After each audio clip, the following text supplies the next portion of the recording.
Okay. So they are written there on that sheet. I put one in front of it. On this sheet? Right, this one right here. Unless they're all just here. Yes.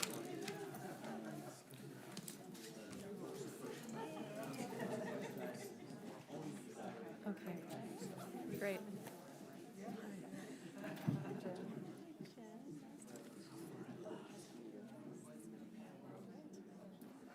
Yes, I'm mostly just hoping my kids embarrass me.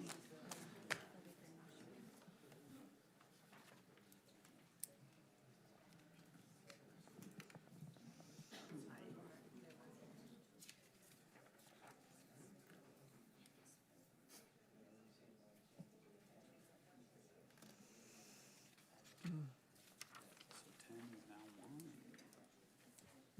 6 is.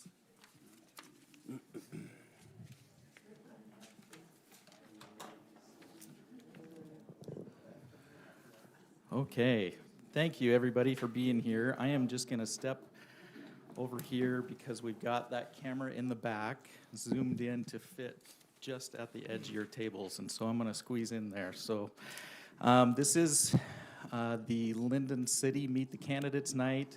My name is Adam Cowie. I am the city administrator at Lindon City. We want to thank Pleasant Grove High School student body representatives from the Student Body Council, Caitlin, Sadie, Conrad, and Sky, who will be our moderators asking questions here tonight. And why don't we start with, and welcome candidates as well. So why don't we start with a pledge. I've asked Troy Millett if he would lead us in the Pledge of Allegiance.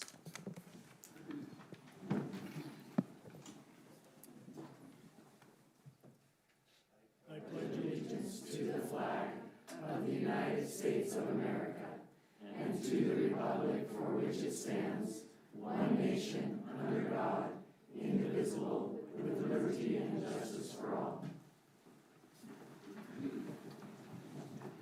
Thank you, Troy. Just a few housekeeping things for the candidates and for our PG high school reps. The mics are pretty sensitive. You need to get within 3-4 inches for you to be heard on the recording. So just keep that in mind when you're talking and for them to hear you in the audience. And then also I'd like to thank our city recorder, Kathy Mosman, who's put together all of our elections for the last decade or more and all of the decorations and everything here. So thank you very much, Kathy. Tonight we will be running through 4 questions that were given to the candidates ahead of this meeting. They received a list of 10 possible questions. Our high school representatives helped us randomly select 4 out of those 10. So they will be asking those questions. And then we received 1 question this afternoon from the public, and that was printed out and given to all of you there on that blue paper. And so that will be asked here tonight. We also like to provide you as the members of the public an opportunity to submit a written question. If you have a question that's not on the prepared list that was available to the public and would like to submit that, we would like you to do that and just come hand it to Kathy here in the corner before we start question number 3. And that'll give us a chance to look at that and get it typed in if we need to. Otherwise, we'll proceed with the 5 questions that we have. The format tonight, it is simply being asked the question and then the candidates answering those. It's not a debate, and we don't have an opportunity just with time limits for the public to ask questions during the meeting. However, afterwards, we're going to excuse the candidates.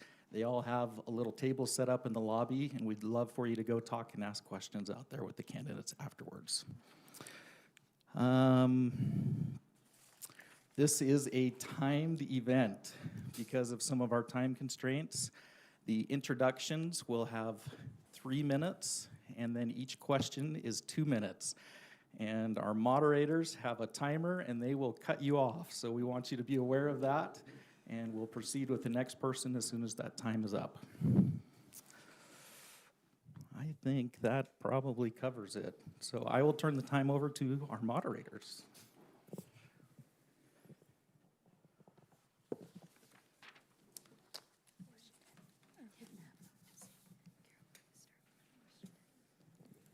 Okay, we're gonna have Carolyn start. And question 10. Oh, we're going to start with Oh, introductions first. go ahead. Yeah. Did you want introductions to Yeah. proceed in order? Yes. Yes. Okay. We're going to go left or right. So, Okay, so that's me, right? yes, thank All you, right. Shawn. Let me start my timer because I only have 3 minutes and I could go for 20. No one wants that. Shawn Moon. I have lived in Linden for 25 years. I've lived in this community almost all my life, 4 years on the East Coast, but most of my time has been spent here in the last 25 years in Linden. I love Linden, married to beautiful Michelle Moon over there. That's my grandson in the old Navy hat. He may run up here at some point. I am a conservative Republican, always have been. There's some funny things that have been floating around there that aren't true. I am a conservative Republican and proud of that. I am so grateful for this process and that you're here today, and I would just like to acknowledge our great candidates up here tonight. This is a difficult process, and particularly Carolyn. It's interesting to run against your friend, and I consider Carolyn and Dean good friends and have the utmost respect for her and her experience. She's terrific. I have not been on the city council. That's not my experience. My experience is different than that. I have extensive leadership experience working for over 3 decades at all levels of leadership in building my own company, running Franklin Covey, and working with leaders across the world at all levels. I founded Franklin Covey's Government Services Group, and so I've spent 30 years of my life working with government entities. I had the privilege of facilitating a meeting with Stephen R. Covey and George W. Bush at the White House, where we discussed President Bush's post-White House legacy. Interesting experience. Then worked with the Bush administration and the Obama administration on the transition between the White House staff. That was a wonderful experience. I've spent multiple years working with military leaders all over the world, and worked with police departments all over the world, large and small. One of the fun opportunities that I had was to lead an initiative between the Chicago Police Department and the community in Chicago. Classic discord between the two, massive mistrust, and help them work to regain trust. Work with the mayor of Aurora, Illinois, who second largest city in Illinois, and they had the highest murder per capita in the state. Tragic. And so they determined they had to do something about that. And so I led an initiative to reduce murders in the city of Aurora, Illinois, working with the mayor, the city council, the police chief, the fire chief, the city leaders, and we reduced them from 30 murders in 1 year to 2 the next year to 0 the next year. So I have experience working with government entities at the federal level, at the state level, worked with Mayor John Curtis, who's now Representative Curtis, with Provo City, with their city council and their city leaders to establish a culture of trust. And my hope and objective is to bring that overarching leadership experience to bear on Linden with an opportunity to serve you as its next mayor. So thank you so much. Grateful that you're here. Thank you, Shawn. And agreed. We're both conservative Republicans and friends, and there's so many things we have in common, which are fantastic, that there's so many great people willing to step forward and serve our community.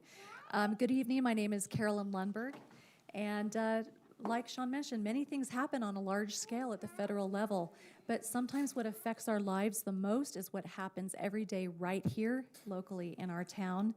And I haven't been around the world, but I've been here working in the trenches in and for Linden for the past 10 years. So just to give you a little bit about my story and what brought me to this point, asking to be your next mayor. In 1994, my husband Dean and I graduated from BYU with our first child in tow, and we were looking to put down roots and build our first home. And we knew where that place was going to be. We wanted to stay, and we wanted to be invested, and we wanted to give back. We drove everywhere around Utah Lake, and time after time we were led back to this place, this little town of Linden. It was quite small back then, 27, 28 years ago. And there was something really special and really unique here, as I'm sure all of you have felt as well. And we put our roots here. We built our family, and we started to serve in the community and in the church and at large with the schools, and just that richness of being part of a growing family and serving in whatever orbit we could. And like you, we're all shareholders of this community. We've all invested in our homes and our time and our resources and our dreams, and we want to bring the best. So as shareholders of Linden, your job tonight is to determine who's the best person to fill this role and this job as mayor in this community.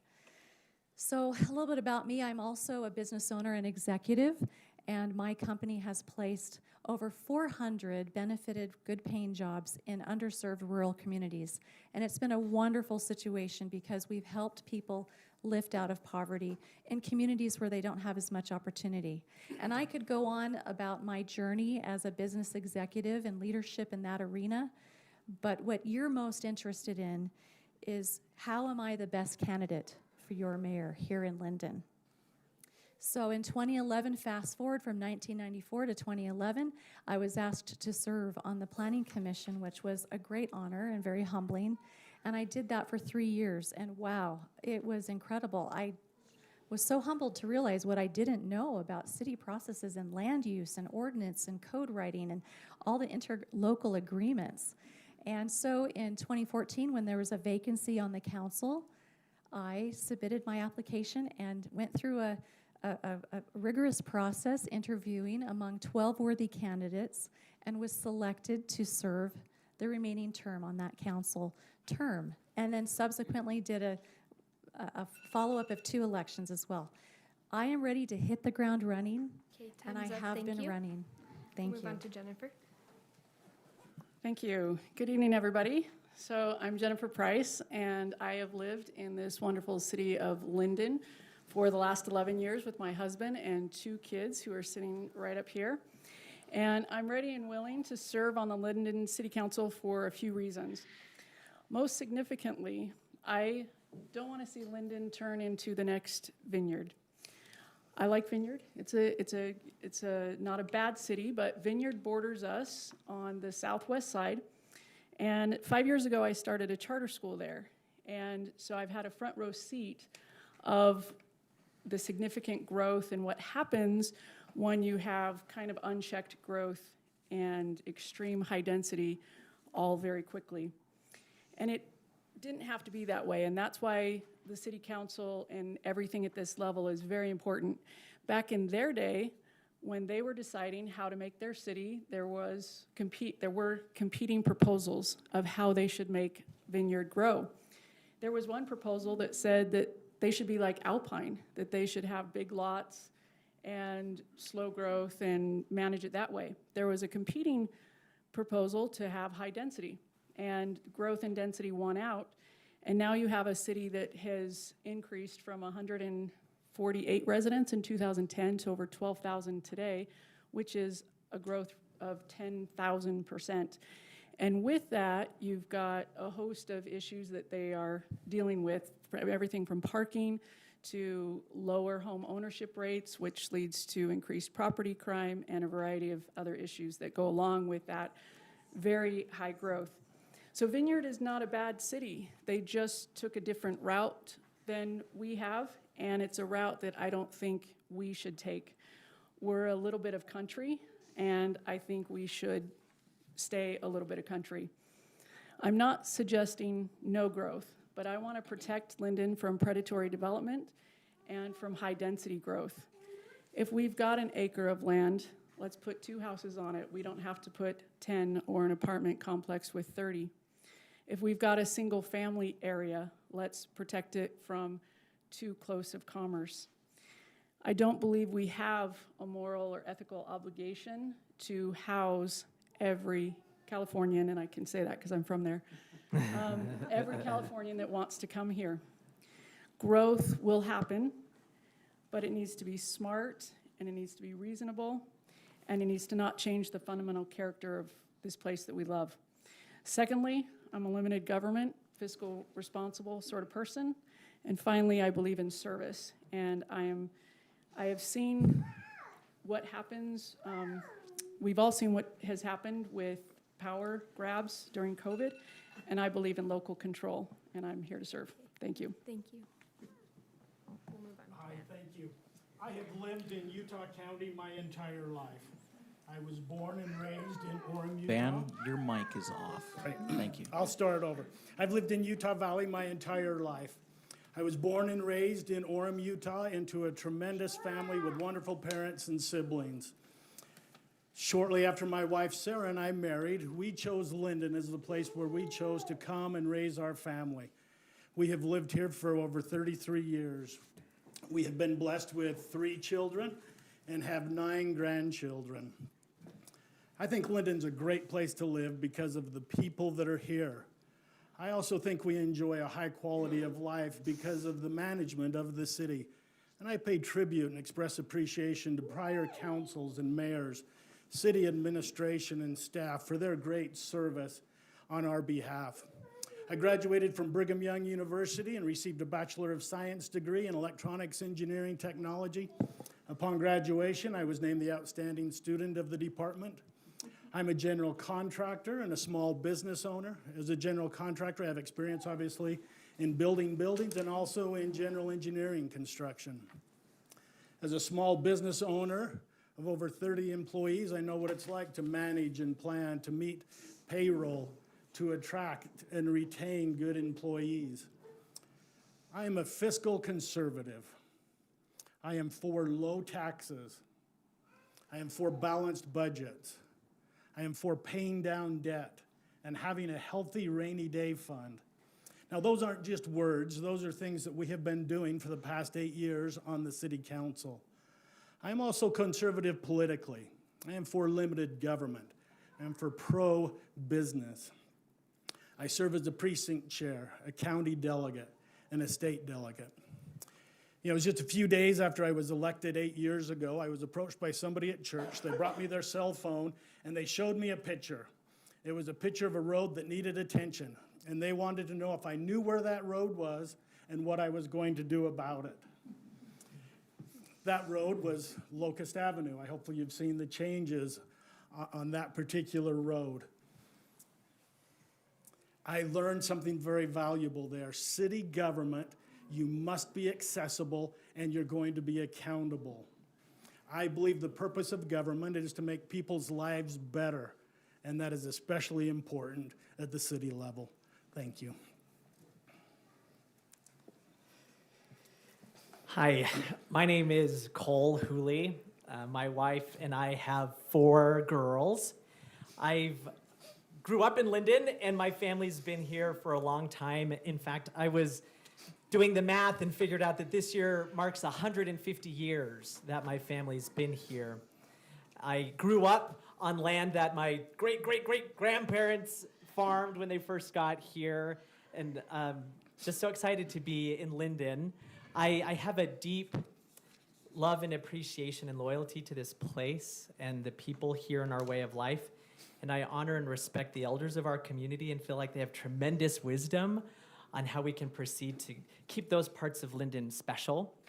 And in addition to my connections to the community and love of it, I have also had personal and professional experiences that give me a unique perspective that I think could help with some of the complex challenges facing our city and the city council.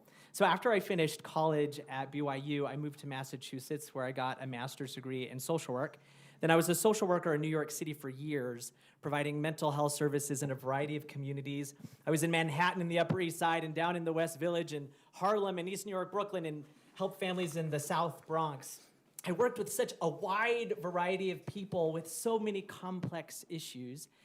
And I wanted to be able to make an even larger impact, so I decided to go back and get a PhD. So we moved to St. Louis, and now I'm back here in Linden as a professor at BYU. And in my role there, I do research, and one of the things that I research is how to help organizations implement best practices, which has a significant overlap with what the city council is doing.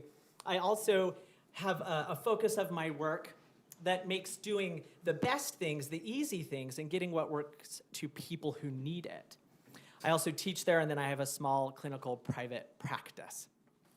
Some of the things, though, that draw me to serving in the city council, I didn't have ambitions of being involved in politics this way. It all started with me showing up to city council and planning commission meetings about some questions and concerns I had with things going on in my neighborhood. And the more I learned, the more I realized that I have some ideas and perspectives that could be helpful and some different approaches to address some of the concerns that we're facing. And I could bring to bear both my loyalty and love for Linden as well as these imported ideas that fit our values. And so I'm excited to exploit those things for our city's benefit so that Linden can keep being such an awesome place that I grew up in. Thank you.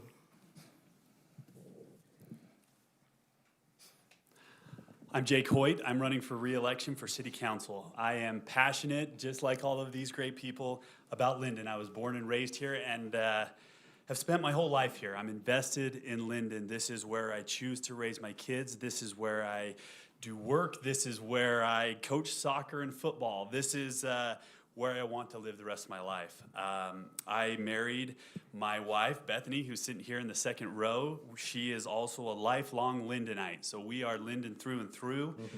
We have 4 wonderful children, Calvin, Cece, Henry, and Archie, and they are the joy of our life. We love them.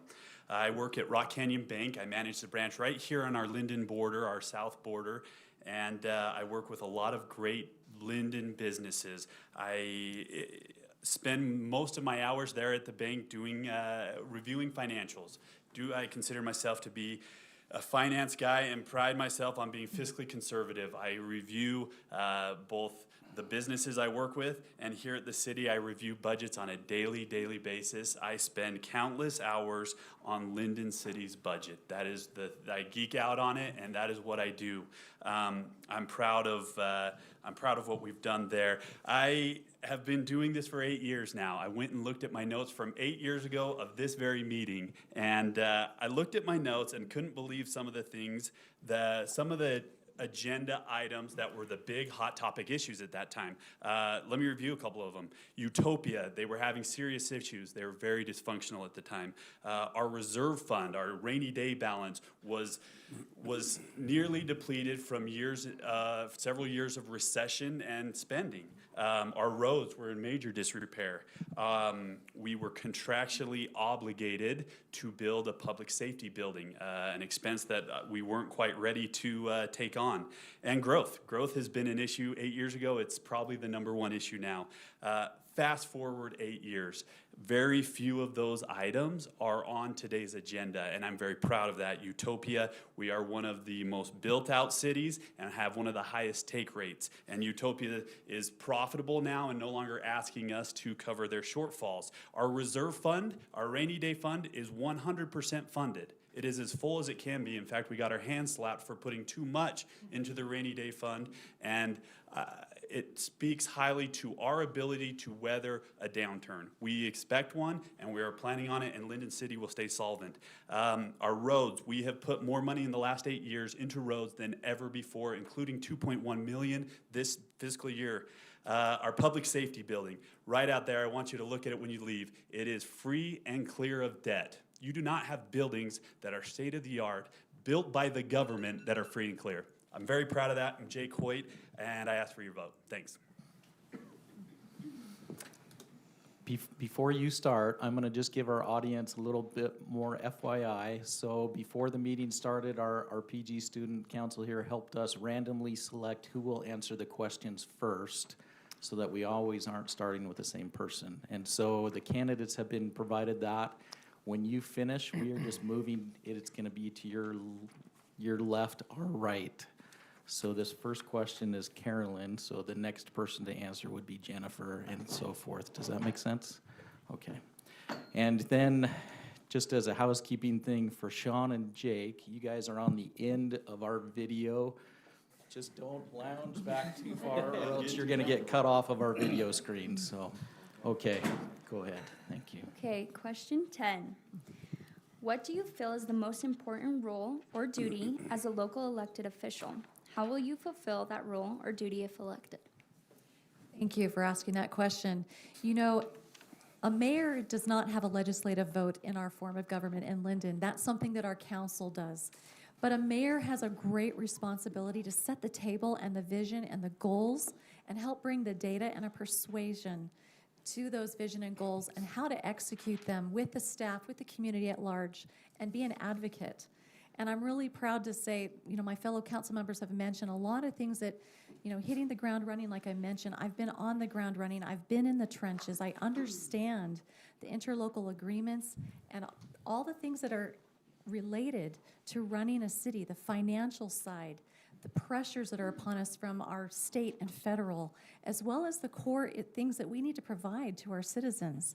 And so that is one of the key elements, is understanding our needs versus our wants with limited resources and how to accomplish those things. And so I'm very proud to say that being fiscally responsible and conservative and running a solid budget has been something I've been very proud of. As a mayor, it's very important to represent the city, to have those relationships built. That's been one of the greatest blessings to me, is I understand those intergovernmental entities. I know where to go to when we have issues with transportation needs. I know that our fellow sister cities and those interlocal agreements with our core services. I understand at the state those bills that are coming. I've been on the Hill trying to advocate for Linden when there's a bill that's coming that's going to take away our local control or be a bad taxation. So those are the things, having an open mind, being able to persuade our council and our community and setting that vision of where we're going, understanding our past, why we're here where we're here, and why we need to go forward in the future. We need to set an example as leaders to bring the best to Linden. I've been proactive, I've traveled, learned best practices. Okay, thank Thank you. you. Time's up. Thank you. So the question is the most important role or duty. And so I want to look at that duty question. I think we can say, yes, this is a local election, but even at a local election, our most important duty is to support and defend the Constitution and what that does for all of us here. And I think that means recognizing and honoring the appropriate role of government. On the city council, there are certain issues that are appropriate here, that should be debated here, that should be studied here, and so on. And there are some that are not. And I think supporting and defending the Constitution is about that, is about respecting the proper role of government in our lives and the proper role of city government. And after you go from that high level, what our duty is to the Constitution, I think that the next part of it is showing up, that our most important role and duty is to show up prepared, to show up studying the issues, to know what they are, to talk and listen to the people who live here, to know what our neighbors are concerned about, and to show up prepared. And I think that that's our next important duty. And then I think everybody sitting here has mentioned we're all fiscally conservative, responsible people. We have a duty to only spend the money that we have. I have practiced that principle in my private life, in my business life, in my work life, in my school life, and it's critical. We can't have a city that spends more than it takes in, because if we do, who gets left holding the bag? We do, the citizens do. We need to be business friendly. We need to make sure our tax base is broad and varied to withstand the different storms that come our way when things happen. And we need to be prepared. And thank you. Thank you. I love this question of what's our most important duty and role as an elected official. City council members are the legislative body of a city. At the federal level, it's called the Congress. At the state, it's called the legislature. At the county, it's commissioners. But at the city, it's a council. I love that term, that we meet together, we counsel, we work together. I love the power of council in working together to come about the best decisions. The duty of an elected official is very important. Somebody once made the comment that nobody comes to the city council meetings. It means that they don't care. And I said, no, they care. They expect us to fulfill our responsibility. We have a fiduciary responsibility to meet the needs and responsibilities of the citizens here, above and beyond our own interests, and make the best decisions. We must have our priorities, know where we want to spend our money and where the most important places are. I'll talk about that a little bit more, but if you look at the budget, you can say lots of things, but when a city spends money that you can follow in the budget, that tells you where the priorities are, and I like how we've been spending the budget. Thank you. When I think of that word role, there were a couple of roles that came to my mind for city council. First and foremost, I feel like city council members should be community-centered problem solvers and decision makers, reflexive and responsive to what they're being told from their constituents. I also think that the city council in our city's form of government, we need to be guidance givers to the city staff.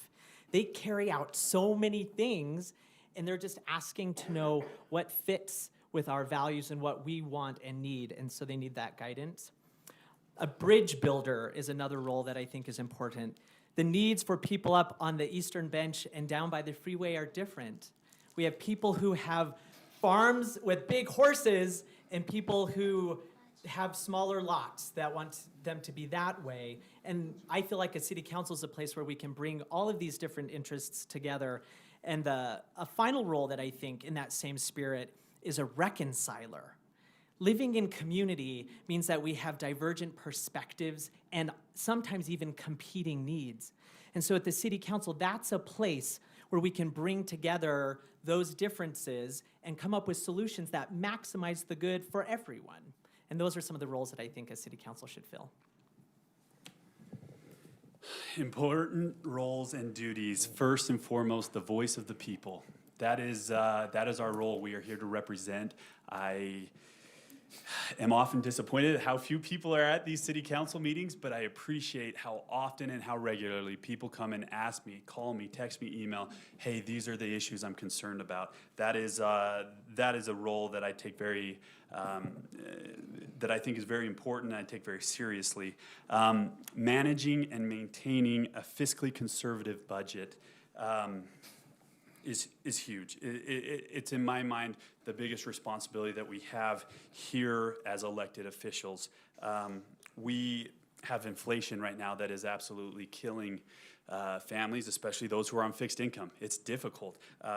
If we were to raise taxes, it would put those individuals into difficult positions, paying down debt, helping our businesses to grow. All of these fit into a fiscally conservative budget and being a steward of that budget. In addition, providing for the needs of people, not necessarily the wants, sometimes the wants, but the needs. We talk about infrastructure, police and fire, utilities, keeping people safe. Lastly is you wear the hat of planning and zoning. You have to manage growth as I've looked around at how we've managed growth over the last 8 years. We've grown in population by about 1,000 people over the last 8 years. That's about, that's about 150 a year. That's not too bad as far as growth is concerned. I think that's a priority for us. You look around at some of these other cities, it seems like that is like it's a race to get the most population as densely as possible. In the role of planning and zoning, that's not something that I find important. I think that the right type of growth is the way to go. Several people ask me why I'm running. And it kind of comes down to one fundamental thing. I love to serve. I think running is a privilege. It's a labor of love. It's difficult to put your name out there and then have all your friends and loved ones and everyone else pass judgment. But you do it because you want to make a difference. I sat on the sidelines this a year ago during the national elections, and I watched the contention that was overwhelming us. And I really am deeply, deeply concerned about that. I think we have to fight for what's right. I think we have to fight for what's good. And I think we have to do it in the right way and recognize that one of the greatest things that we can do is recognize that how we see and treat each other as human beings is maybe the greatest, indicator of our success. So I'm passionate about this.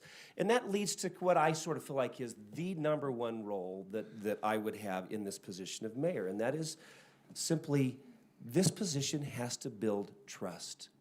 Where trust exists, everything is facilitated. Everything speeds up. Everything costs less. And where trust is absent, everything is encumbered. every action we take, every word we say is filled with ulterior motives and questions and all those sorts of things. I feel passionately that as leaders in all of our roles, fundamentally, that is the single most important leadership competency that any leader can have in any role, is ability to build trust. It doesn't mean we're going to agree on everything. We're going to have vigorous debate. We're going to disagree on all kinds of important issues. And at the end of the day, we're going to do it in a manner that builds trust in our community and with each other rather than destroys trust. All right, thank you. Our next question, we're going to start with Shawn, and it's 6, which is, what talents and or experiences do you have that will assist in making Lindon City a better functioning local government? Thank you. I'm sorry you have to hear from me twice. It's on the same thing, really, that I think leadership is such a fundamental, critical role, that leadership is not the function of someone who has a position necessarily. Someone who has a position needs to manifest leadership capabilities.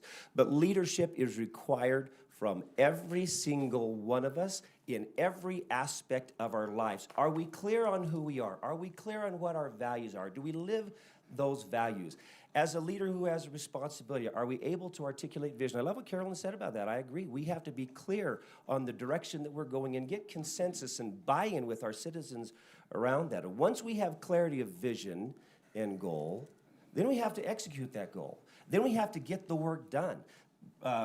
Peter Drucker, the father of modern management development, said all grand strategies eventually degenerate into work. We got to get stuff done. We have to do it in a way that we develop our culture, that we develop our people. So really, trust is at the core of that, and I go back to that. I think that includes active listening, making sure that we understand and represent the needs of all of our people. I think it requires that we have fiscal responsibility in our personal lives, that we model what we talk about in our personal lives with what we do in our public life. I think that's absolutely critical. I'm a local business owner, and I think that we need to support that and make it easy to do business in Linden. And, this is not an or, and we need to do it in such a way that we represent and retain and defend the rights of our citizens, not over the rights of the business owners. So there's all kinds of things associated with it: establishing vision, executing that vision, developing our people, and establishing a foundation and a culture of enduring trust. I think that's my talent and my capabilities. That's what I've spent 3 decades doing, teaching and consulting and modeling in my own organizations that I have led. So it's been amazing to serve the past 10 years here in and for Linden, understanding the challenges and the issues that we have right here within our own community. Where I feel that I have best served has been in a myriad of ways, learning as we've had developers come wanting to develop, sitting down with those developers and pushing back, making sure that we get new city code that elevates our architectural and design standards, getting those trade-offs, and being strategic about what we are going to bring here, being proactive and moving forward. We had, when I was on the Planning Commission, this great swath of land. It's still quite open there on the 700 North Corridor leading out to the freeway. And I asked, what's going to come here? And nobody really knew. There was no vision, there was no concept of what we wanted to bring. It was just going to wait and see what happens. And I felt that that was a great concern to me. And today, that land could very easily be filled with warehouses and industrial and things that we would not find ideal. And it became apparent to me that Linden could really benefit from having a gateway, something beautiful, an entrance to our city that would be a downtown, identifiable community center, a placemaker with shops and businesses and beautiful landscaping and architecture for us to gather and have identity. So we helped start a citizen committee, and we studied for a year best practices, and I traveled and spoke with other city leaders and determined this is a great opportunity we have. And so leading that out, and I'm proud to say we now have a vision and we have a document in place that can guide that development. In addition, you know, like we mentioned earlier, it's so important to see what's coming down the pike and the challenges and the issues that are going to be occurring. We have water issues, we have housing, all these things that are, we need to be strategic and wise and manage that growth going forward. Okay, time's up. Thank you so much. All right, I'd like to just explain a little bit about my background, where I come from, and how that might better assist in making Linden City decisions and so on. I got my education both at BYU Hawaii and here in BYU Provo, got an MBA from BYU, and then did a master's degree in instructional psychology and technology. And I'm about 90% done with a PhD in instructional psychology and technology. For work experience, I've got a lot of varied, I have a kind of an odd path of where life has taken me on my work experience, but I think each of the different major experiences I've had have prepared me to work on the city council as somebody who can come in, and even though I would be new to the city council, I'm not new to governing bodies, how open meeting laws work, grandma requests, budgets, and all of those sort of things. I started out running a print shop in Hawaii for about 5 years after I first left BYU Hawaii. So I had the small business experience and what goes into trying to run a small business, which is absolutely everything. Every drop of energy and passion that you have that can go into running a small business. After that, I worked for BYU for 15 years. And after that was a great experience, got to go the opposite from a small business to a giant business and all of the things that that entailed. Also worked with large budgets there and traveling, meeting people, working to further the best interests of what my role was there. And then, like I mentioned earlier, 5 years ago, I started a charter school in Vineyard, and it is also run by a body of public officials, and starting that school has been an eye-opening experience. Okay, thank you. Van, on to you. Thank you. This is a great question. I've talked a little bit about my education and the experience that I have in the construction world. One of the first challenges that we faced 8 years ago in coming onto the council was that contractual arrangement with Orem City in building a public safety building that would be able to house our fire department and police and EMS. It was a great experience to be a part of this council and use the skills that I have in the construction world to be a part of the planning, the design, and the construction of that beautiful building that we have. It was designed to be able to meet the needs of Linden at full build-out. We shouldn't need another public safety building. One of the things that we are particularly proud of, that those of us that have served on the council, is that we have paid it off. The 15-year bond was paid in 5 years. Paying it off 10 years early, saved $217,000 in interest, and no more bond payment.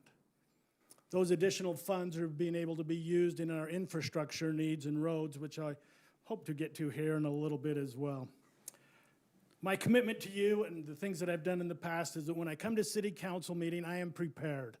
I have studied the issues. I have read the staff report.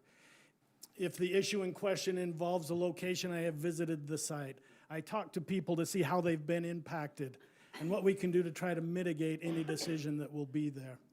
We try to create the ability to disagree if we need to, but not be disagreeable. To argue what we're passionate about, but not to be argumentative. To work towards a unity in the council so that the decisions that we go forward with will be the best choices and decisions. Thanks. Some of the connections between my experience and how it could benefit the city council. In my work as a researcher, as I mentioned earlier, part of my expertise is helping organizations implement best practices. So when you have an organization that's like, oh, we need to change something so that our end users, and in our case it would be our residents, that their lives can be better, how do we make that change? And so that's what I do. I help organizations do that, and I think that could benefit our city council.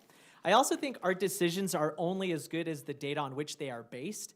And so I have expertise in methods and approaches to both gather and analyze a lot of complicated data that could be beneficial for the city. As a social worker, I've been able to work with a variety of personalities on incredibly sensitive topics.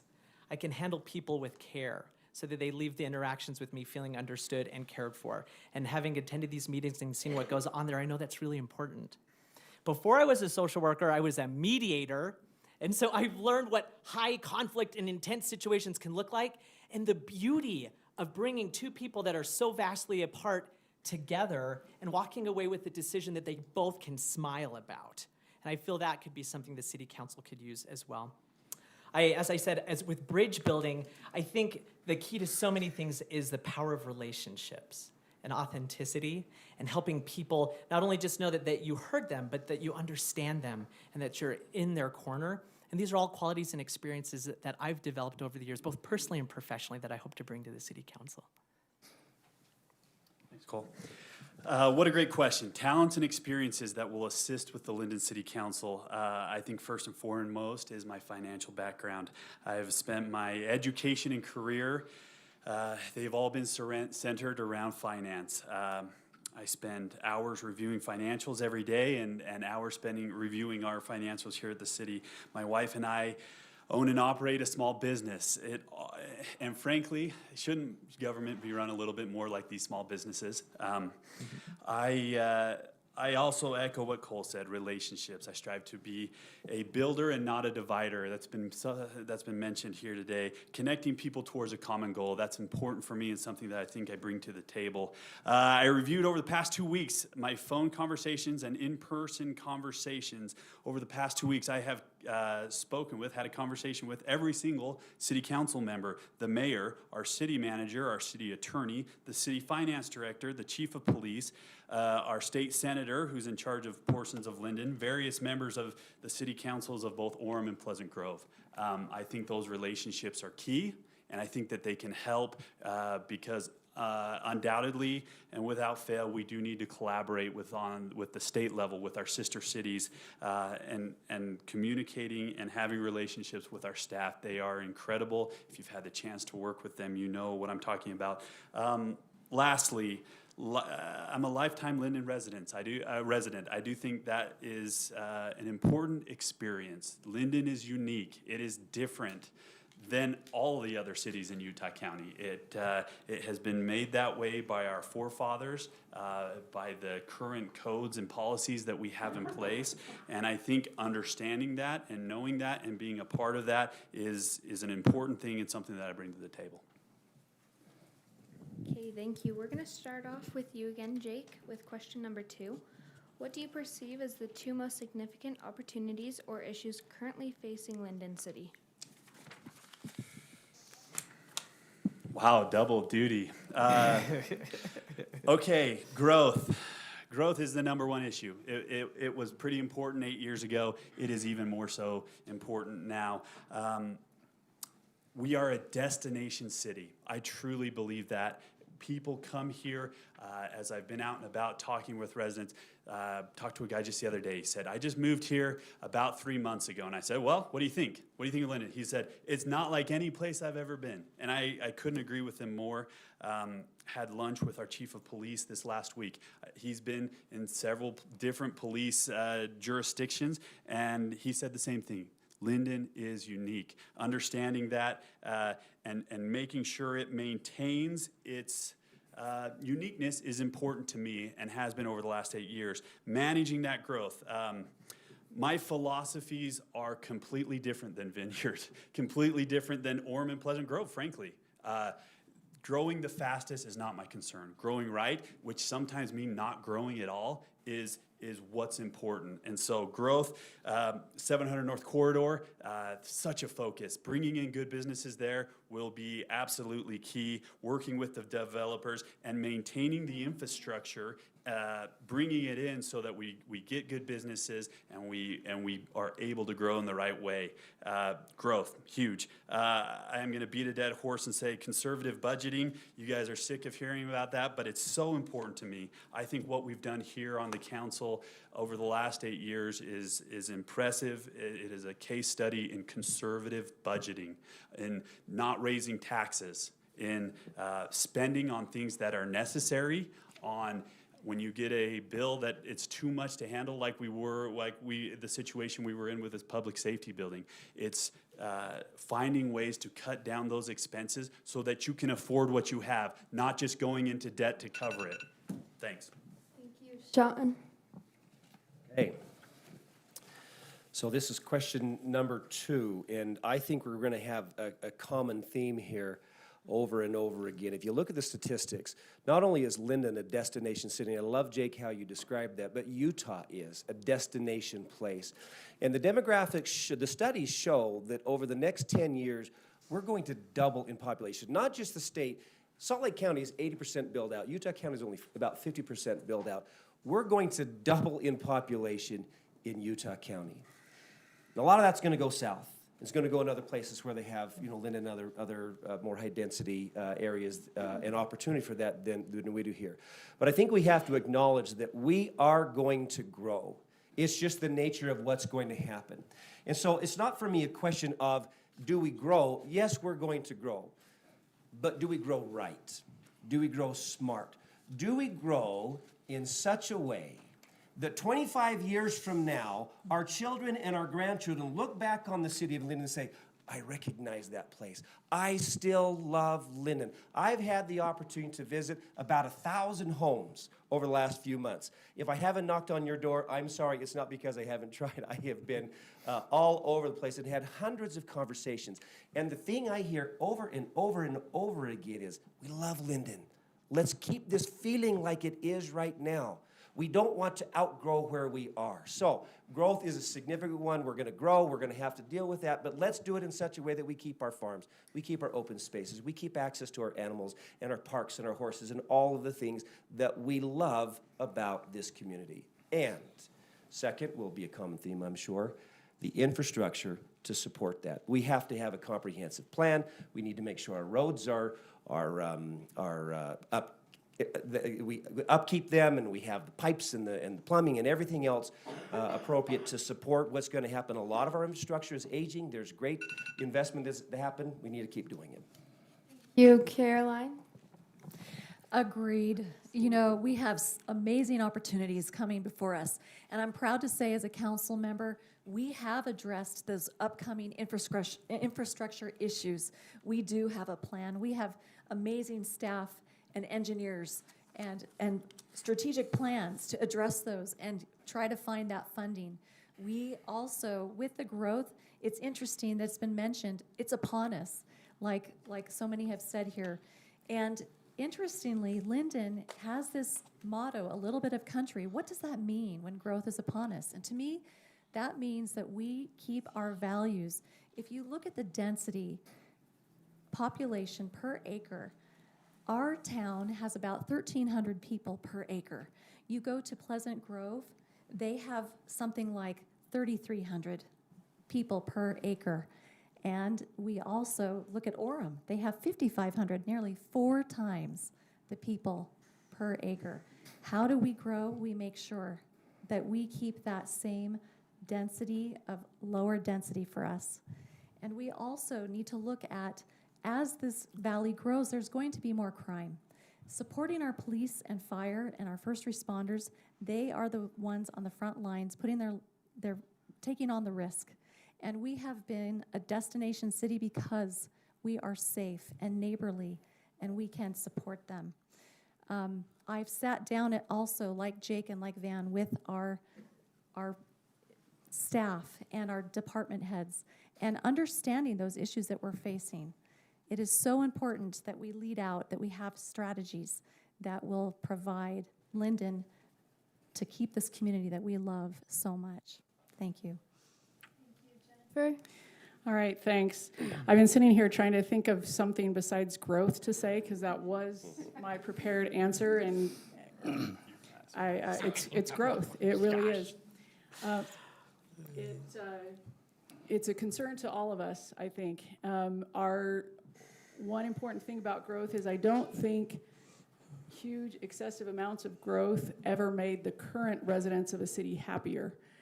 I think growth needs to be smart. And one of the unique things about Linden is our high homeownership rate and our high amount of single-family homes here in Linden. It's over 78%.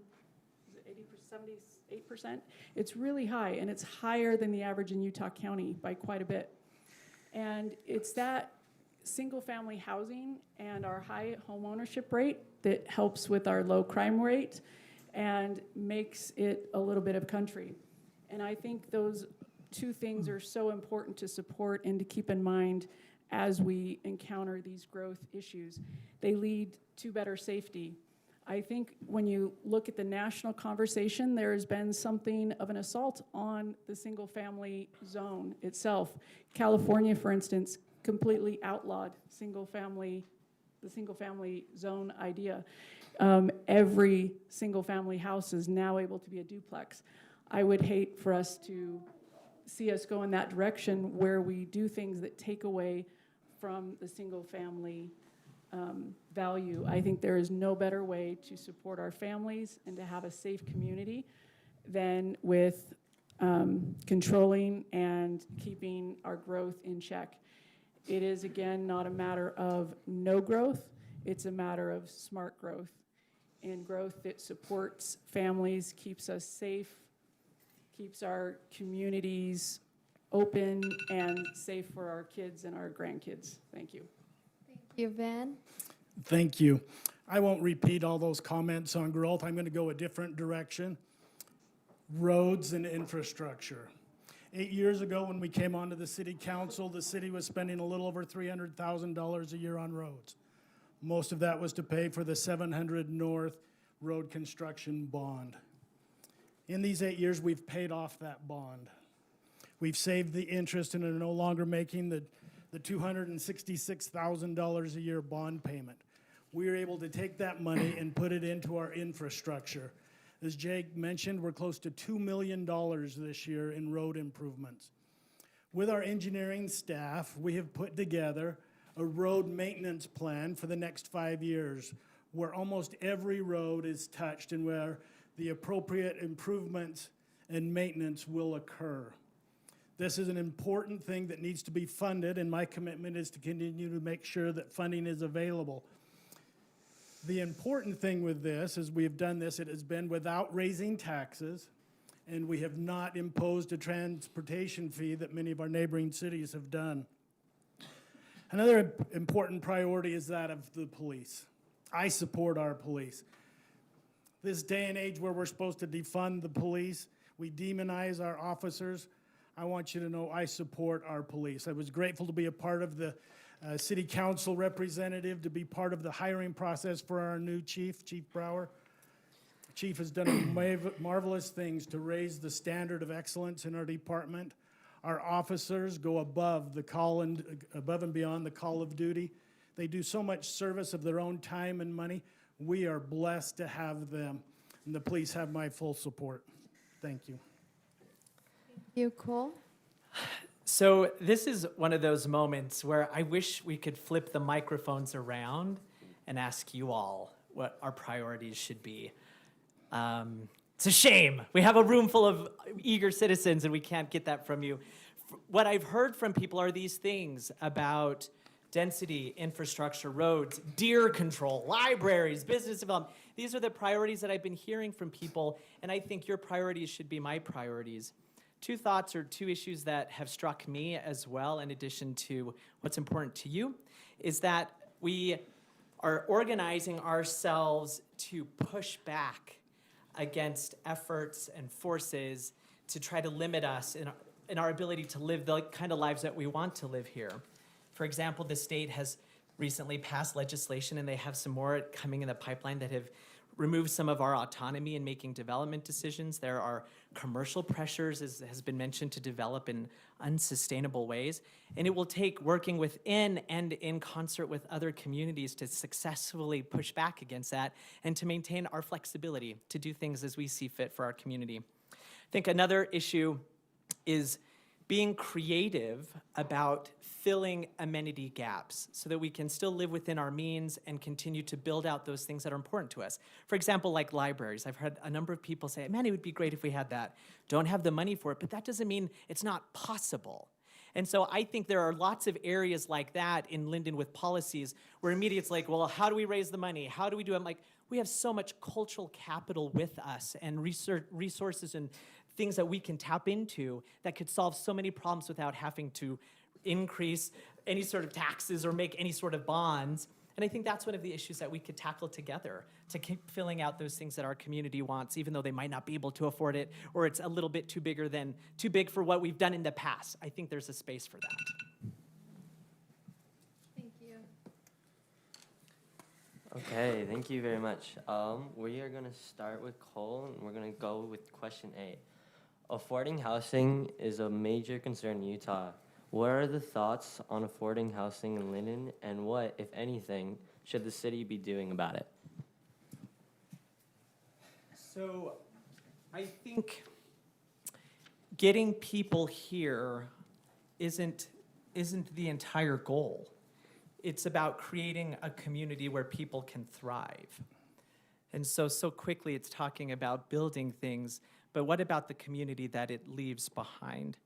I feel like development decisions should be made with 7 generations in mind, that we can think about not only what our system can handle now, but what it can handle down the road and in extreme situations.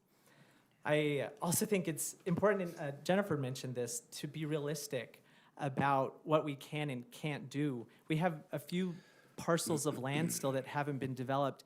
It's not possible for us to be everything for everyone. And it's better to live true to what we know and make space for what's possible.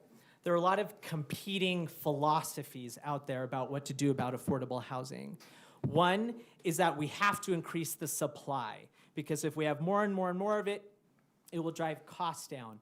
But there are limitations in our city that wouldn't even make that practical. And with the housing prices the way they are, even if we could put in a development where the initial asking price was reasonable, within 1 or 2 cycles, it would be back to being unaffordable for families. So that philosophy doesn't quite fit here. There's other philosophies that if we start with really rigorous top-down policies, putting caps, having government subsidize things, that could help. But that also doesn't fit.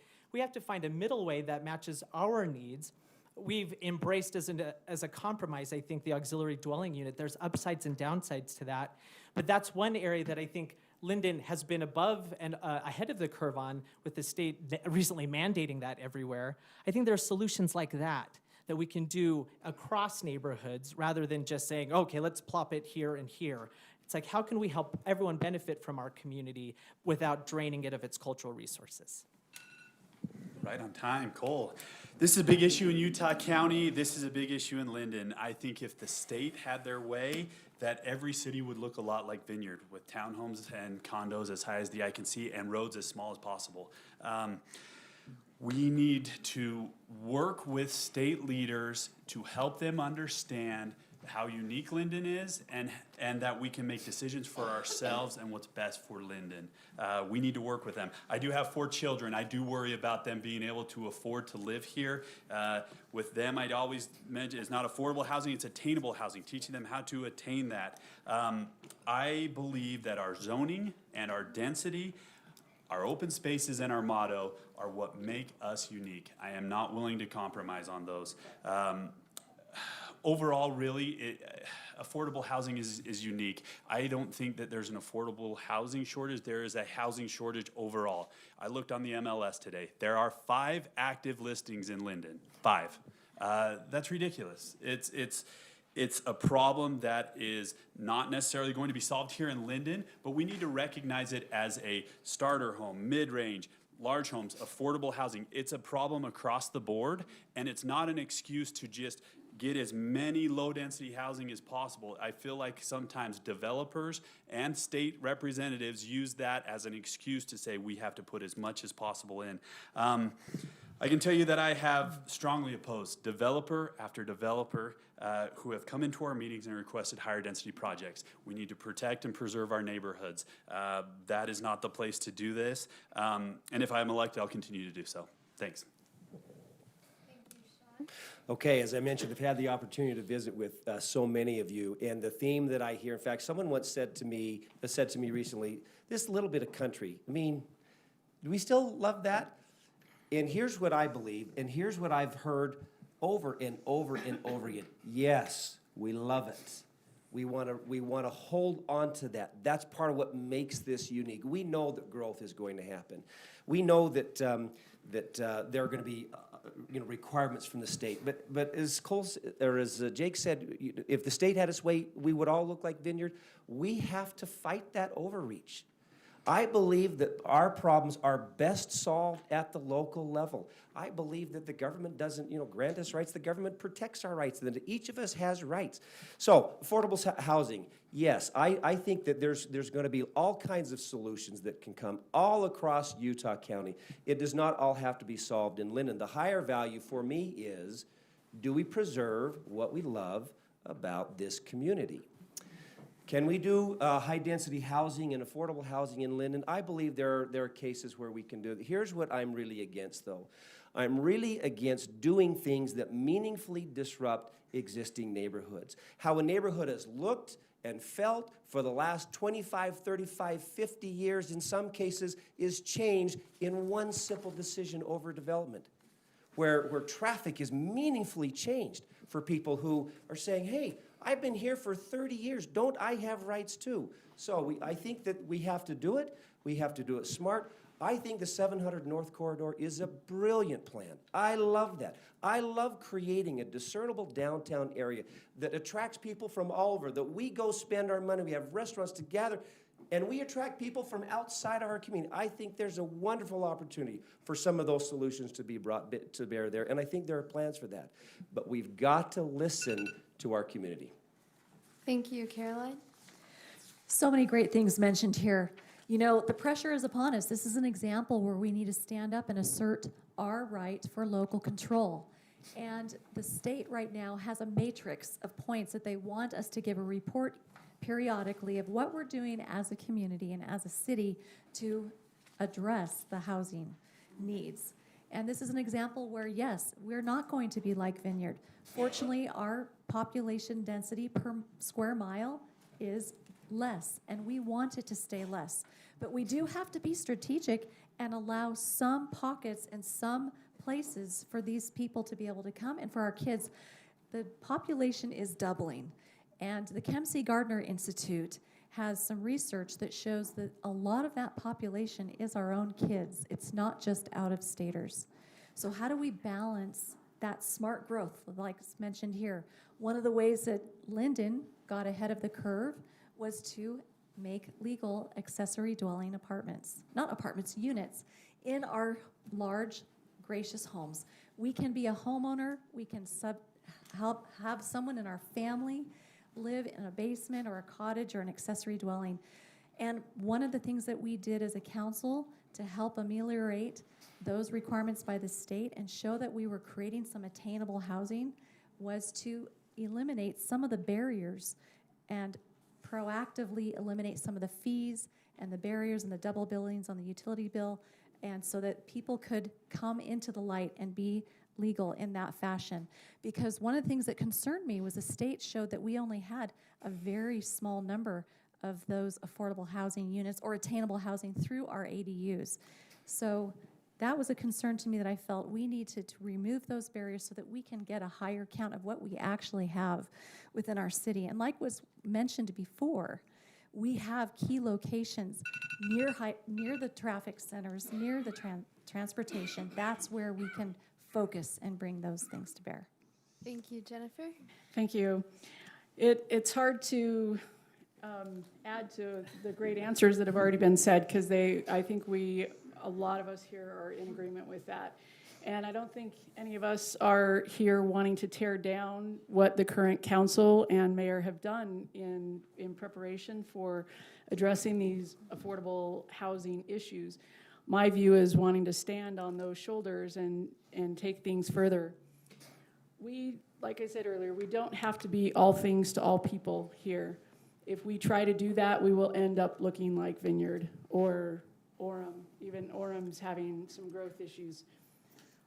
We have a very unique city in that our tax base is a little more varied than some of the other, what you would consider bedroom communities. We have our nice east side where we have houses and single family houses, and we have high home ownership rates and low crime and all of those sorts of things.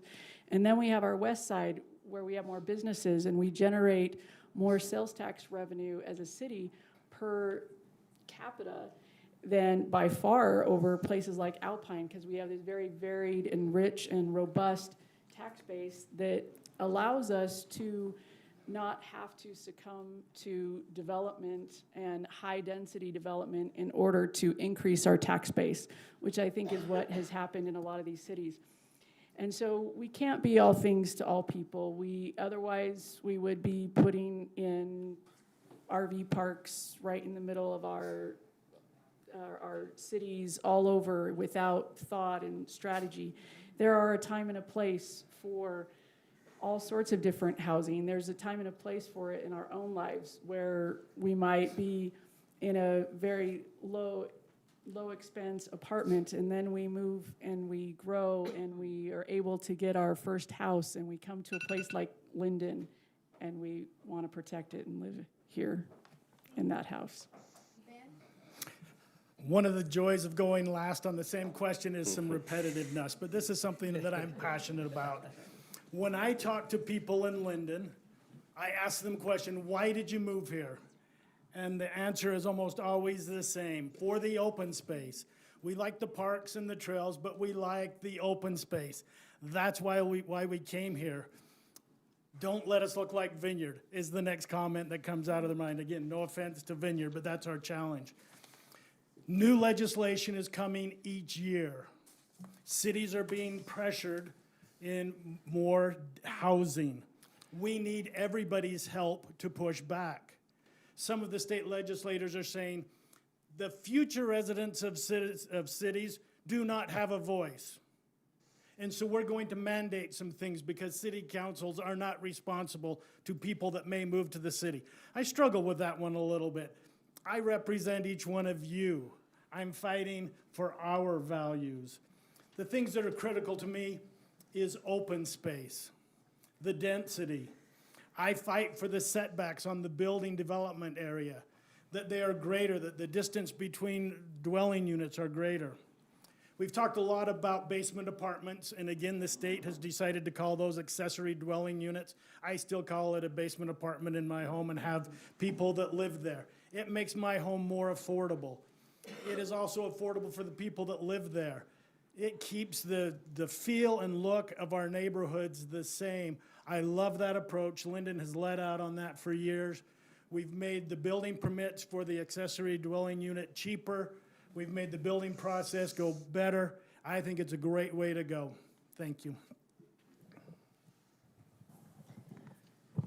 All right, this question is from, We just received only this one question from the public. This came in anonymously this afternoon. it says, we are entering an unprecedented water drought with increasing temperatures.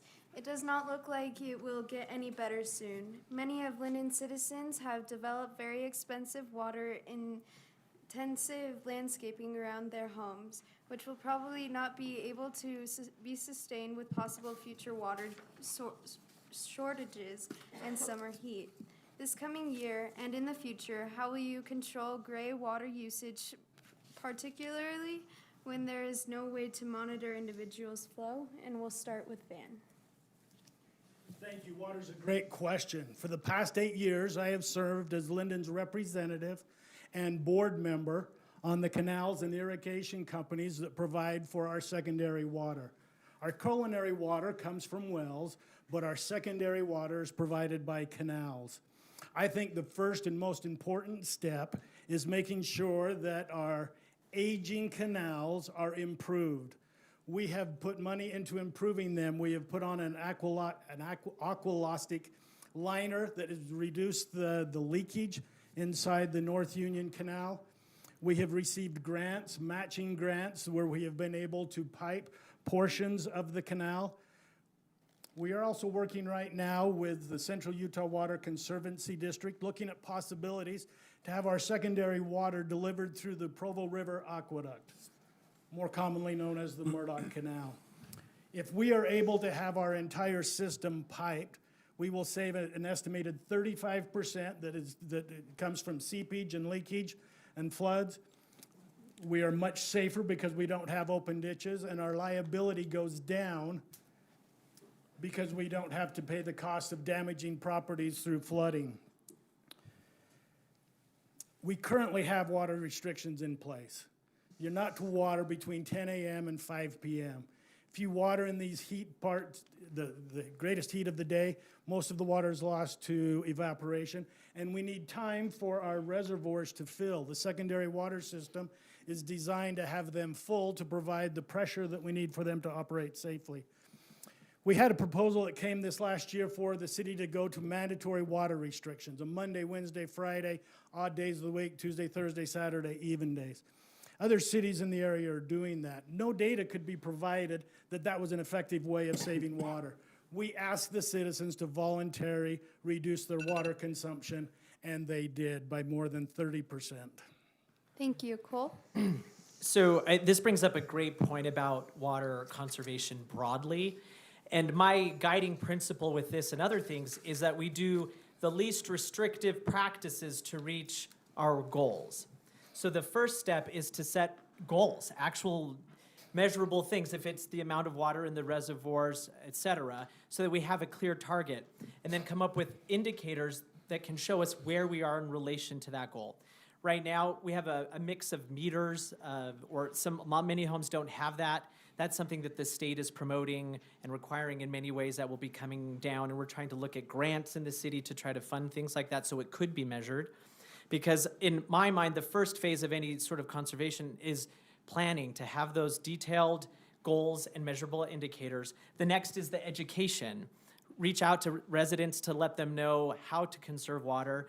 And if we do have the metering system installed, then we can show exactly how much is being used.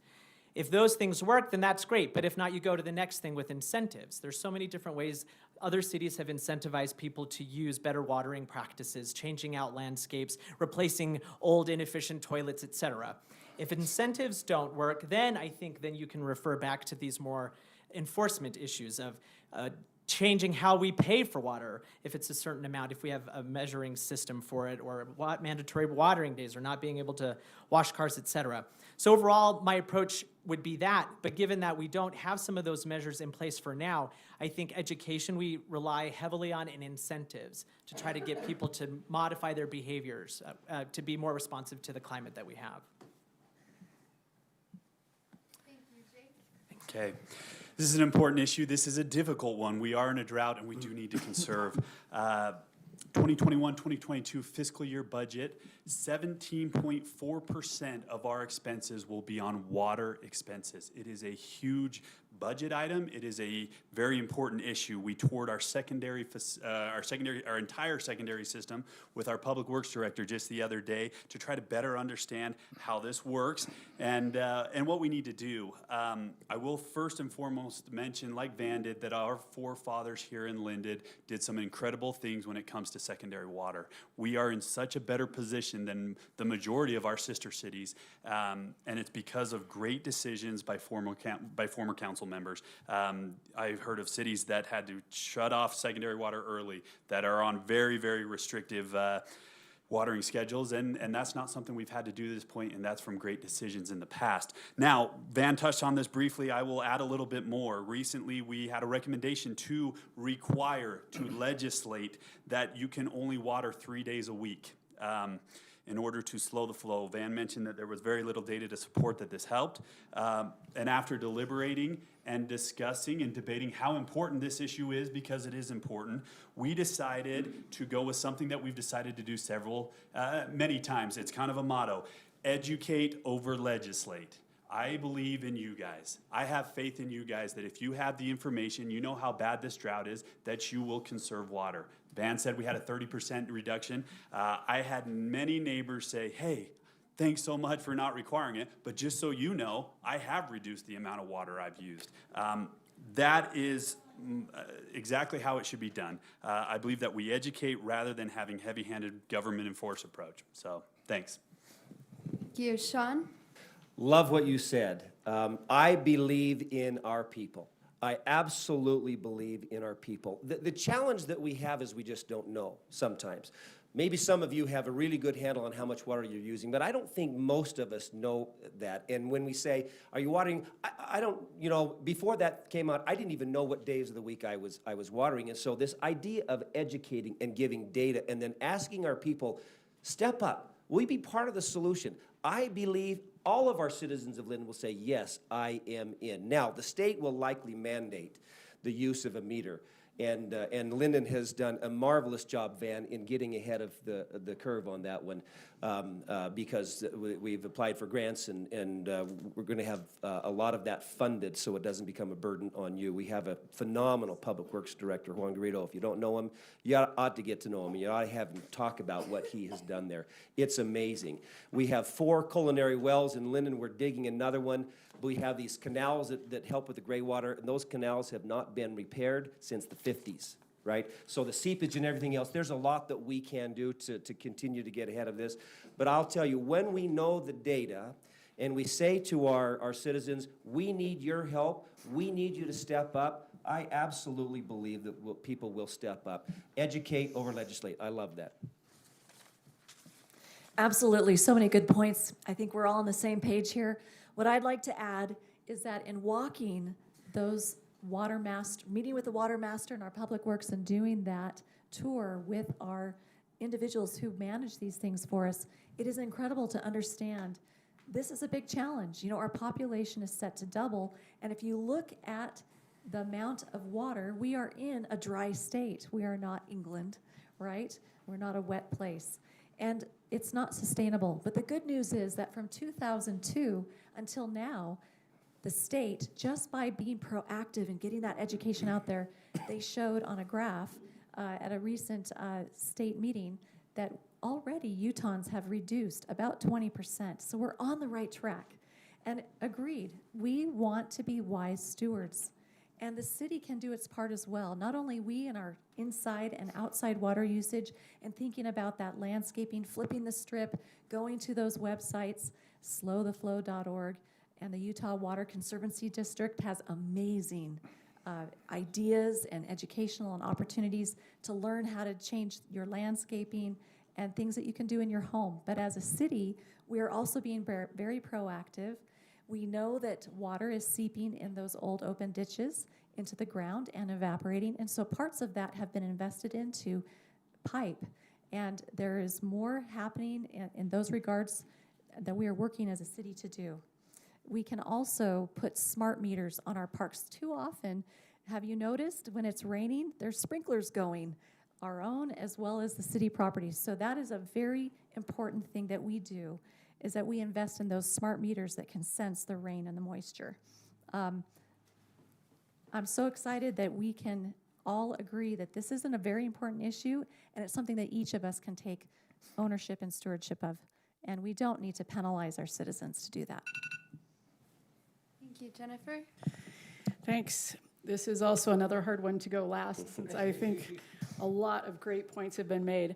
I think the issue of water here in Linden and in Utah in general is as an example issue of what the proper role of government is, that we can actually learn from the water issue where we need to be on the proper role of government, and that is that we should educate first. There needs to be a progression of where we stand on how we deal with the water issue. It's tied very closely to development. As we continue to grow, are more water needs and so on. And so we have to consider that is tied hand in hand with smart growth issues. But first and foremost is education. The proper role of government isn't to be heavy-handed. We shouldn't be legislating to people if we can educate first. And after education, I believe the next thing is incentives. Are there things we can do to incentivize our residents to put smart meters on? Let's get them on the parks. Let's get them so we don't see all of these sprinklers going off right after it's rained. And there is a lot of technology that can help us with the water problem, both in terms of the canal, smart meters, and how we manage our the setup of our landscaping. We can educate our residents. The question was about this very expensive, water-intensive landscaping. We need to educate people on how to make landscaping that is not as water-intensive, but is still beautiful. And there's a lot of great technology available out there to do that. And so I think the important thing that I want to emphasize is the proper role of government here. Thank you. Closing statement is to start with Jennifer. Okay. So we're gonna do our closing statements, and we'll start with Jennifer. All right, thank you.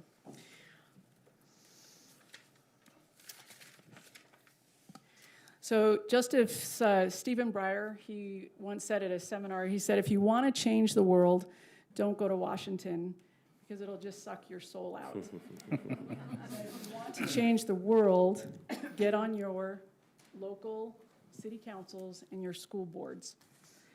I disagree with him on almost every other ideological level, but on that I agree with, that I do believe that if we want to change the world, we have to do it where we're at. You might be thinking, well, it's not quite like the same as being a senator, just going to Washington when we're sitting at this chair. We can't vote on big things like the national budget or whether or not we go to war. But on a city council, we are making decisions that drastically can impact a life and the character of our place by changing zoning, by density decisions, by not keeping up with roads if we're not. Those things can really impact our daily lives, and that's why there's significance to it. And I think that's where the truth of that comment comes in, that there's significance to it in our daily lives. I'm a lift where you stand sort of person. I landed here in Linden, and I'm not here to be a politician. I'm here to be a public servant. Ronald Reagan also once famously said, as government expands, liberty contracts. I also deeply believe in that idea, and that as public servants, we are best served when we have a conservative approach to government, when we are fiscally responsible, and it is our job here on the city council to represent you as our neighbors and to make sure that we are servicing and protecting this place that we call Linden. Thank you very much. Thank you. Van? Thank you. Thank you to each of you for being here tonight and participating in this Meet the Candidate night, whether you're here in person or watching online. Thank you for being here. The question I get asked most during this election campaign is, who are you running against? I want you to know I am not running against anybody. I am running for Lindon City. I want to pay tribute to each one of the candidates for city council and for mayor for being willing to step forward and being willing to serve our great community. Now, as a candidate running for re-election, I like the trajectory that we're on as a city, the momentum that we have and the things that we are doing. There's things to improve on, but I like the direction that we are going. The fundamental principles, balanced budget, low taxes, paying down debt. We see incredible turmoil economically and politically nationally. Those principles are critical for us to employ here at the local level. I want you to know that I have the time, the energy, the passion, and the experience to serve on the Linden City Council. My name is Van Broderick, and I ask for your vote. Thank you, Cole. Linden has been and is very special to me, and I want to contribute to its future. My commitments are to be accessible, responsive, and transparent to you. I want to help our city to make choices that will make life beautiful for 6 generations from now to enjoy this place. I want to amplify your voice and to be a community-centric problem solver to help our our little bit of country thrive for years to come. Thank you. Thank you, Jake. Thank you. I'd like to start by thanking all of you for coming out. What a great turnout, and I've been watching online as well. A good turnout is there as well. A special thanks to Kathy Mosman, who set all of this up, who runs our entire election, and she receives awards regularly as a recorder. She is top notch. I appreciate her. What a great bunch of candidates. Testament to how great Lindon City is. This meeting has been wonderful. I've learned, I've taken notes, said, that's great. I appreciate everyone being here. I have absolutely loved serving on the city council for the last 8 years. I'm proud of what we've done. I'm proud of the fruits of our labor. We've done some great things. We do have some big issues coming down the pipeline. I want to be here for those. I want to be here to help and to be a voice of the people. If you are wanting someone who will fight with all they have for how unique Linden is, to keep it this special place that we know and love, I think I'm the right candidate for you. If you want someone who will fight for conservative budgeting, I know I beat that dead horse, but I am so proud that we have not raised taxes in 8 years. It's incredible. You don't see that a lot. You have a lot of cities that want to raise it every single year. I'm very proud of that. I appreciate the support today, and as I said before, I'm Jake Hoyt, and I ask for your vote. Thanks. Thank you. Shawn? You know, I am kind of consumed with gratitude right now. Grateful for you for coming out in great numbers, and for those who've joined online, as has been said. If you look at these folks up here to my left and in front of you, Linden is well represented. And so I express my appreciation and such respect for each of you who have been willing to step forward and say, I choose to serve. I believe with all my heart, to the depths of my DNA, that service lifts us up and that we have an obligation to serve. We have been asked to serve by everyone that can ask us. And we need to step up. We need to follow through with that commitment. So one of the questions I would ask of you is how can you serve? Some have chosen to run for office, and some will find other opportunities to serve your neighbor. Linden is a kind community. I love that about us. I love the citizens of Linden. I grew up in Orem. Orem's great. I have kids that live in American Fork. American Fork is great. It's not Linden. There is something special and something unique about this. I would echo what's been said about the police. How wonderful that we have a department that has responsiveness so close. Men and women who literally put their lives on the line for us. I'm grateful for them. Grateful for every department head. I'm grateful for Mayor Acerson. I'm grateful for Mayor Dane and Mayor Ellertson and all those who've gone before. This is a well-run city. We operate on a surplus, not a deficit. I'll leave you with this thought that kind of captures my feeling. This is from the great cultural anthropologist Margaret Mead. She said, never underestimate the power of a small group of people, us, to change the world. Indeed, she said, it is the only thing that ever has. The work gets done at this level, at the local level. This is where we change the world. Thank you. Carolyn? Yes, likewise. Just amazing, amazing individuals here. Thank you to everyone who helped prepare this event. Thank you to our Pleasant Grove students that are here. You are the awesome future leaders. And, you know, I'm excited. I think that here in Linden, we need to have our own youth council. And I'm looking forward to helping set that up with our fellow council members because they are the future leaders. We need to teach our youth that America is a special place, that our liberty and our freedom are treasures that we need to stand up and fight for. There is so much going on around us on a world stage, on a federal stage, on a state stage, and right here, it starts here at home, in our homes, in our families, and in our community to preserve those values of liberty and freedom. I've invested thousands of hours serving you here in this community, right here in Linden and in this state, trying to learn. It's a tremendous learning curve to understand the issues and all the needs that Linden has and those values, how to promote them and move them forward. And I'm so excited to collaborate and continue to listen to my residents here, we are all stakeholders in this city. As stakeholders, we need to decide who are the best individuals for this job. And I am here to tell you that my heart, and you can trust that I'm here for the right reasons, and I truly do care and want to keep Linden this unique, special place that it is. I am willing to fight, and I have been fighting for our values and our future. And I would appreciate your support, and I humbly ask that you vote for me, Carolyn Lundberg, as your next Linden City Mayor. Thank you all for being here tonight. All right, thank you, guys. I think we are done. Let's thank our candidates, if we will. Thank you.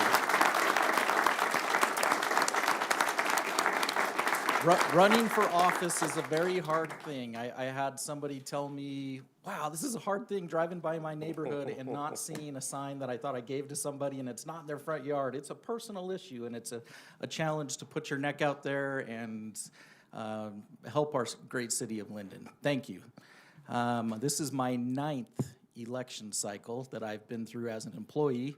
The caliber, the competency of our candidates continues to increase. Citizens, you have a hard choice. One more time, if we could identify our 2 candidates for mayor, just raise your hand. Thank you. And our 4 candidates for council office. So you'll be selecting on your ballot 1 candidate for the mayor and then 2 for the council seats. Thank you. Pleasant Grove High School Student Body Council, thank you very much for helping us out.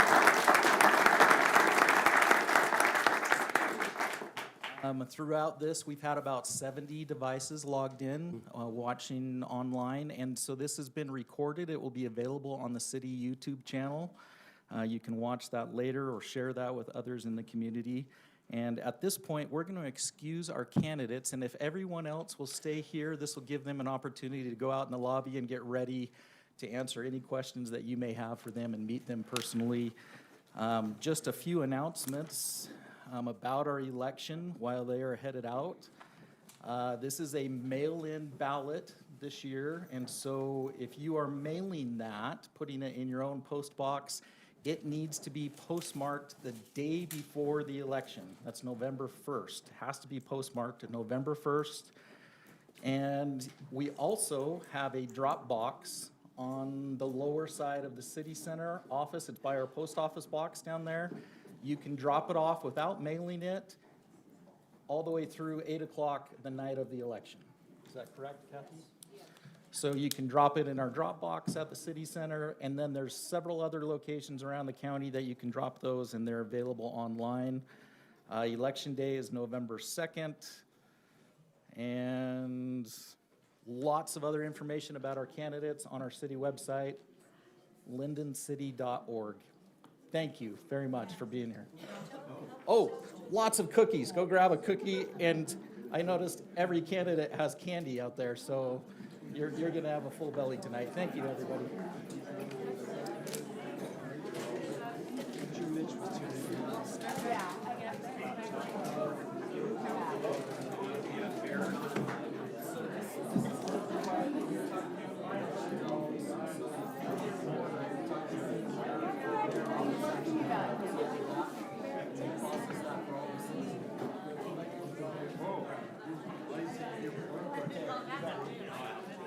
They have a very detailed technical process. They have windows where people can come and watch. And most of it's done by machine.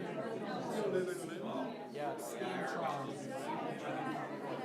Yeah, so no hand counting unless there's a problem.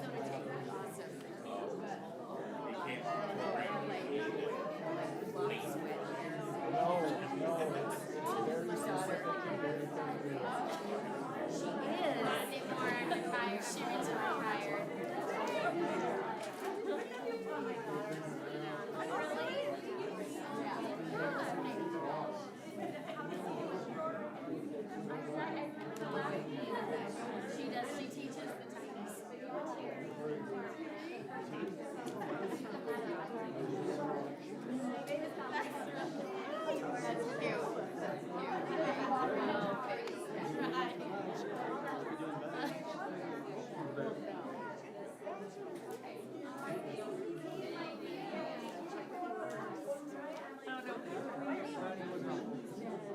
Great.